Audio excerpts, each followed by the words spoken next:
মাননীয় সদস্য ফাহমি গোলন্দাজ বাবেল, ময়মনসিংহ 10। সম্পূরক প্রশ্ন করুন। মাননীয় স্পিকার, আপনাকে ধন্যবাদ। আমি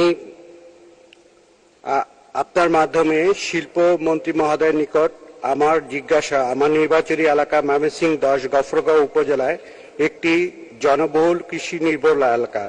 এই এলাকায় মানুষ মূলত কৃষি নির্ভরশীল। আমার এলাকায় বিগত সময়ে মাননীয় প্রধানমন্ত্রীর সুদৃষ্টির কারণে রোডস এন্ড হাইওয়ের অনেক বড় বড় রাস্তা এবং প্রজেক্ট হয়েছে। পার্শ্ববর্তী ভালুকা এবং শ্রীপুরা এলাকায় শিল্পাঞ্চল হয়েছে বিধায় আমার এলাকাও এখন সুযোগ সৃষ্টি হয়েছে। এখন একটি সরকারিভাবে ইপিজেড নির্মাণের মাধ্যমে এবং বেসরকারি উদ্যোক্তাদের মাধ্যমে গফরগাঁওকে শিল্পাঞ্চল করা যায় কিনা, সেই জন্য আপনার মাধ্যমে মাননীয় স্পিকার আমি মাননীয় মন্ত্রী মহোদয়ের কাছে জিজ্ঞাসা রাখছি। মাননীয় স্পিকার, আপনাকে ধন্যবাদ। ধন্যবাদ। ধন্যবাদ মাননীয় মন্ত্রী। নাম হচ্ছে জয় ফাহমি গোলন্দাজ।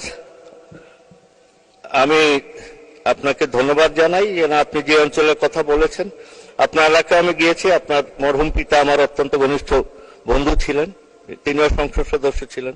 আপনারা বড় পাটের ব্যবসায়ী, অনেক গুদাম আপনাদের ছিল নারায়ণগঞ্জ শহর সব জায়গায় গোলন্দাজ আপনারা। যে সেই অঞ্চলগুলিতে ইতিমধ্যেই শিল্পাঞ্চল যেগুলি হয়ে গেছে, আশেপাশে কিন্তু হয়ে গেছে সবকিছুই। আমার বিশ্বাস আপনাদের এটাকে বাদ যাবে না। আপনার যে কোনো পরিকল্পনা থাকলে আপনি আমার সাথে যোগাযোগ করবেন এবং অন্য যারা উদ্যোক্তা আছে, যারা গিয়েছে অন্যান্য জায়গায় সেই অঞ্চলেই, পুরো গাজীপুর বেল্ট এবং ময়মনসিংহের এই বেল্টেই আজকে হাইওয়ে এবং সবকিছু যোগাযোগের ব্যবস্থা হয়েছে।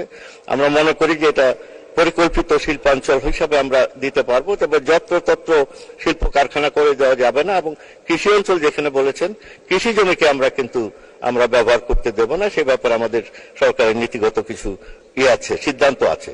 কাজেই নির্দিষ্ট যদি শিল্পাঞ্চল আপনারা করতে চান, আপনারা প্রপোজাল দেন। বেদরা আছে, ইপিজেড আছে, ব্যক্তিগত খাতেও করতে পারেন। ধন্যবাদ আপনাদেরকে। মাননীয় সংসদ সদস্য, আপনাকে ধন্যবাদ। মাননীয় স্পিকার, আপনাকে ধন্যবাদ। ধন্যবাদ মাননীয় মন্ত্রী।